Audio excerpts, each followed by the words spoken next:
萧家、萧炎。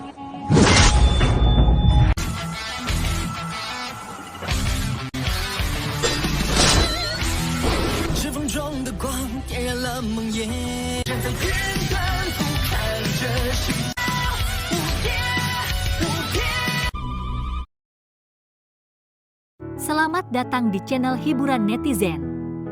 Mari kita lanjutkan part berikutnya dari cerita novel Donghua Battle Through the Heavens. Ini hanyalah full spoiler. Tanpa banyak kata demi menghemat kuota, segera kita mulai isi ceritanya. Sebuah ledakan yang mengguncang bumi bergema di langit seperti guntur. Satu masih bisa dengan jelas mendengarnya bahkan lebih dari 100 km jauhnya. Guntur keras bergema di langit, menyebabkan tak terhitung tatapan mata banyaknya orang di tanah terbuka untuk mengangkat kepala mereka karena terkejut. Mereka hanya bisa melihat bahwa api ungu tua telah menjadi seperti padang rumput. Langit yang sangat besar ditempati oleh gelombang api. Di tengah-tengah gelombang api ungu adalah sekelompok api hijau gelap yang sangat terang. Itu berdiri dengan anggun tanpa mempedulikan bagaimana nyala api ungu tua menyerang. Api gelap hijau aneh tiba-tiba bergetar setelah beberapa napas. Segera, badai api yang kuat meletus dari sana. Setiap area yang ditempati oleh nyala hijau gelap akan menyebabkan nyala ungu menjadi seperti es yang mendidih saat es itu tersebar dengan cepat. Cara itu benar-benar tampak seolah-olah itu tidak cocok untuk pertukaran dengan api hijau gelap. Api hijau gelap itu hanya beberapa kaki lebar awalnya. Namun, setelah ekspansi seketika, nyala api ungu tua yang telah menyebar ke seluruh angkasa diusir dan tertelan oleh api lain dalam sekejap mata. Gruk-gruk-gruk, sosok manusia yang tersembunyi di bawah gugusan api ungu tua akhirnya terungkap setelah api telah diusir. Kekuatan menakutkan yang secara instan meletus mengalir ke tubuhnya dengan cara seperti ombak. Darah segar berwarna merah terang terlontar di depan mata sejumlah orang yang tak terhitung jumlahnya. Tubuh menjadi seperti burung dengan sayap patah saat turun dengan lemah dari langit. Tubuh dengan cepat jatuh di depan banyak tatapan tertegun di tanah terbuka. Ketika itu masih sekitar beberapa puluhan meter dari tanah. Yunshan yang agak suram menghadap ke atas panggung pernikahan akhirnya melambaikan lengan bajunya. Pasukan menerima tubuh dan perlahan mendarat di tanah. Ekspresi Gu He pucat putih ketika dia mendarat di tanah. Sudut mulutnya dipenuhi jejak darah. Beberapa perasaan tertekan ada di matanya. Dia jelas mengerti bahwa kekuatan menakutkan yang Xiao Yan telah melepaskan sebelumnya adalah sesuatu yang tidak mungkin dia terima. Selain itu, ia jelas merasakan bahwa Xiao Yan diam-diam menarik beberapa kekuatan sebelum yang terakhir melepaskan kekuatannya. Jika tidak, kemungkinan besar Gu He bahkan akan mengalami kesulitan mempertahankan hidupnya hari ini. Paling tidak, dia terluka parah. Banyak tatapan di sekeliling memandang Gu He yang berwajah pucat di sisi yang berlawanan. Tempat itu langsung benar-benar sunyi. Semua orang saling memandang. Kejutan yang masih ada di mata mereka menyebabkan mereka masih kesulitan menerima kenyataan. Seorang anggota generasi muda yang baru berusia sekitar 20 tahun benar-benar telah mengalahkan seorang elit murni Do Huang dalam 10 pertukaran singkat. Kekuatan menakutkan semacam ini benar-benar membuat beberapa orang merasa situasinya sedikit seperti mimpi. Banyak tatapan tertegun berhenti sejenak di Gu He.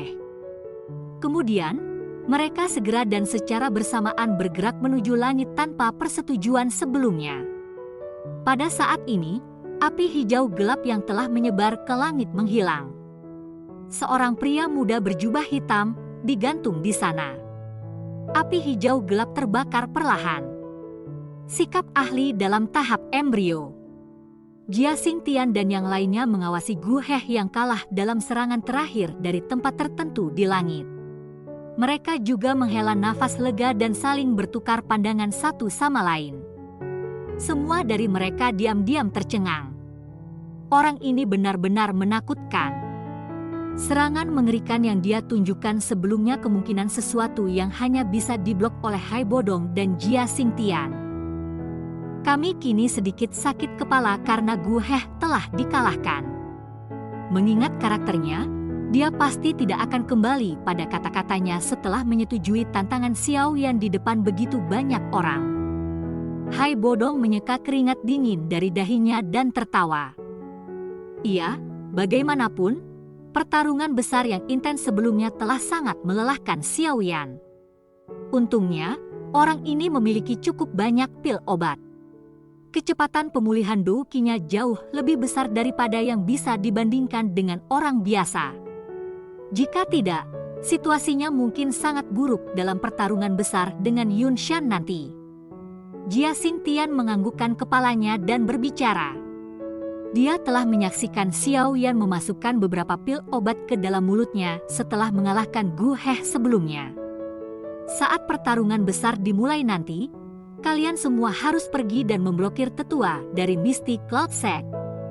Jangan biarkan mereka membuat formasi dan serang bersama. Jika tidak, kemungkinan akan ada cukup banyak masalah. Adapun Yun Shan, mari kita lakukan seperti yang dikatakan Xiao Yan. Serahkan dia pada Xiao Yan untuk ditangani. Tatapan Hai Bodong perlahan menyapu ke arah Misty Cloud Sekte yang sangat besar dan berbicara dengan suara yang dalam sambil melihat sesepuh Misty Cloud Sekte yang bergantung di udara. Izinkan dia untuk berurusan dengan Yun Shan sendirian. Bukankah itu sedikit berisiko? Wakil Kepala Asosiasi Alkemis, Kim Yi-er, ragu sejenak sebelum mengatakan, "Tenang, Anda tidak boleh lupa bahwa Xiao Yan masih memiliki bantuan dari guru misterius itu. Selain itu, jika dia benar-benar tidak bisa melakukannya, Jia Tua dan aku atau binatang bersisik laut tenang dapat dengan cepat membebaskan diri dan meminjamkan tangannya. Mengingat kekuatan yang menakutkan dari beberapa dari kita, kemungkinan kita bahkan dapat bersaing melawan Yun Shan untuk sementara waktu." Tatapan Hai Bodong melirik Yun Shan di tengah panggung pernikahan di tanah terbuka dan perlahan menjawab, "Saya akan mengeluarkan sinyal saat pertarungan dimulai." Pada saat itu, 100.000 tentara di kaki gunung akan segera menyerang gunung sementara secara pribadi dipimpin oleh Yao Ye. Jia Xingtian menganggukkan kepalanya dan berbicara dengan suara yang dalam. Hai Bodong juga sedikit mengangguk setelah mendengar ini.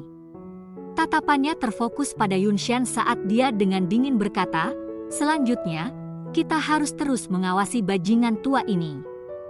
Mata Gu He yang berwajah pucat di tanah terbuka akhirnya mulai pulih setelah dia linglung sesaat. Dia mengangkat kepalanya untuk melihat pemuda berjubah hitam tinggi itu dan tertawa pahit. "Kamu telah menang."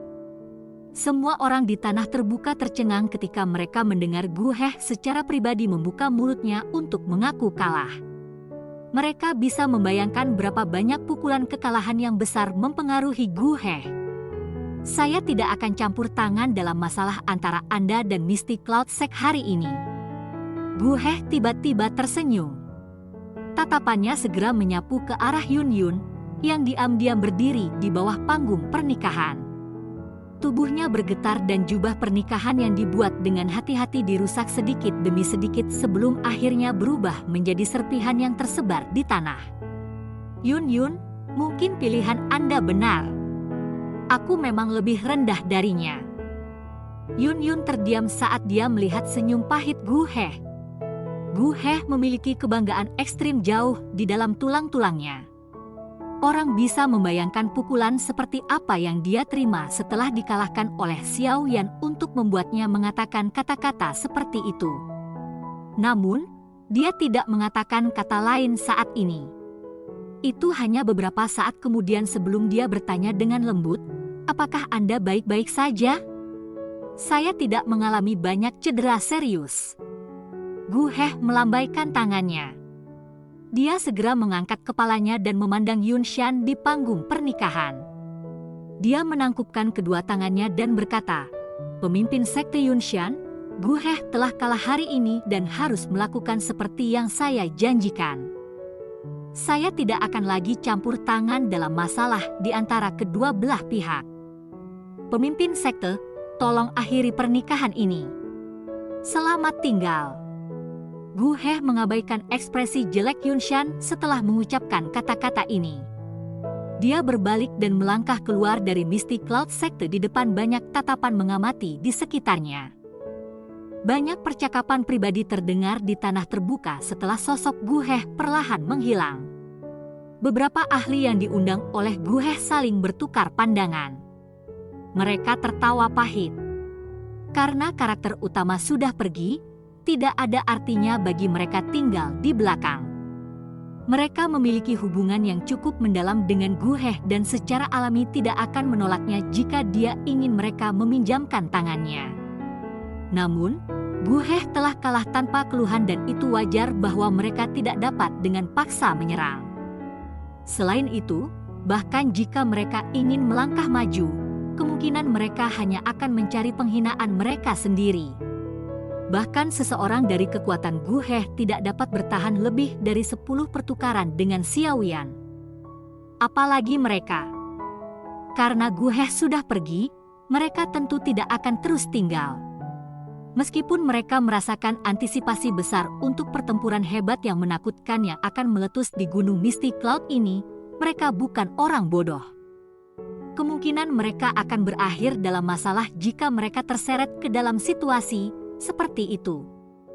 Oleh karena itu, setelah orang-orang ini diam-diam bertukar pandang, yang lebih baik menangkupkan tangan mereka ke arah Yunshan di panggung pernikahan sementara orang-orang eksentrik itu bahkan tidak mengucapkan sepatah kata pun sebelum semuanya berbalik dan keluar dari Mystic Cloud Sect. Tanah terbuka segera menjadi sedikit kosong setelah para ahli ini pergi. Mereka yang tersisa kebanyakan adalah orang-orang yang diundang oleh Mystic Cloud Sekte serta ahli atau fraksi yang takut akan kekuatan Yunshan. Meskipun mereka tahu bahwa mereka hanya akan terlibat secara tidak sengaja ke dalam masalah jika mereka terus tinggal di tempat ini, itu hanya bisa menguatkan kulit mereka dan tetap dalam menghadapi ekspresi Yunshan yang semakin serius. Pada tahap pernikahan, kelopak mata Yunshan berkedut ketika para ahli ini pergi bersama Gu He. Ekspresinya suram. Dia telah merencanakan untuk membuat orang-orang Xiaoyan dan Gu He terlibat dalam pertengkaran besar sementara dia akhirnya mendapat manfaat darinya. Namun, dia tidak berharap bahwa Xiaoyan akan benar-benar mengusulkan perjanjian 10 pertukaran ini dan benar-benar berakhir mengalahkan Gu He dalam 10 pertukaran. Selain itu, apa yang menyebabkan kemarahannya meningkat adalah bahwa Gu He yang berpikiran tunggal ini bertindak dengan cara yang tidak dapat dipercaya dan dengan patuh memimpin orang-orangnya pergi. Orang bodoh. Dia hanya memiliki keterampilan dengan alkimia. Tapi pikirannya begitu kaku. Yunshan dengan muram dan marah mengutuk dalam hatinya saat dia perlahan menghirup nafas. Dia menekan suasana hati berputar di hatinya sebelum berdiri dari kursi dan perlahan berjalan menuju tepi panggung pernikahan. Wajahnya acuh tak acuh saat dia mengangkat kepalanya dan melihat pria berjubah hitam di langit. Xiaoyan, saya harus mengakui bahwa Anda telah menjadi jauh lebih kuat selama 3 tahun ini. Yunshan dengan lembut melambaikan lengan bajunya saat suaranya perlahan terdengar. Xiaoyan melirik Yunshan dari langit sementara dia tertawa dingin. Apakah Anda akhirnya tidak bisa tetap duduk? Namun, jika ini adalah apa yang Anda andalkan, leluhur ini akan memberitahu Anda bahwa Anda pasti tidak akan dapat turun dari gunung awan berkabut hidup-hidup. Yunshan menggelengkan kepalanya dan tersenyum. Ekspresinya tiba-tiba menjadi dingin saat sepasang tangan tiba-tiba mengerat. Aura yang luar biasa menakutkan melonjak keluar dari tubuhnya. Ketika aura menakutkan menyebar, banyak ahli di bawah panggung pernikahan segera merasakan napas mereka menjadi kusam. Mereka terkejut menyadari bahwa dou qi dalam tubuh mereka beredar agak lamban dalam menghadapi penindasan semacam ini. Bahkan aura elit Dou Zong sebenarnya sangat menakutkan. Ekspresi Xiaoyan perlahan menjadi serius saat dia merasakan aura megah yang melonjak keluar dari tubuh Yunshan. Orang ini memang jauh lebih kuat daripada dia 3 tahun lalu. Sepertinya kali ini benar-benar akan menjadi pertempuran hidup dan mati. Semua anggota Mystic Cloud Sekte mendengarkan, jangan tinggalkan penyerbu hari ini. Yunshan mengangkat matanya saat suaranya yang dingin dan padat perlahan menggema tanpa henti di seluruh langit. Saya ingin semua orang di Kekaisaran Jiama mengetahui bahwa siapapun yang berani menyinggung Mystic Cloud Sect kami akan dibunuh tanpa belas kasihan. Cerita pun bersambung ke episode selanjutnya. Jangan lupa di like, komen, subscribe dan share-nya ya, biar tambah semangat dan konsisten, dan dapat membantu meningkatkan kultivasi Xiaoyan. Terima kasih.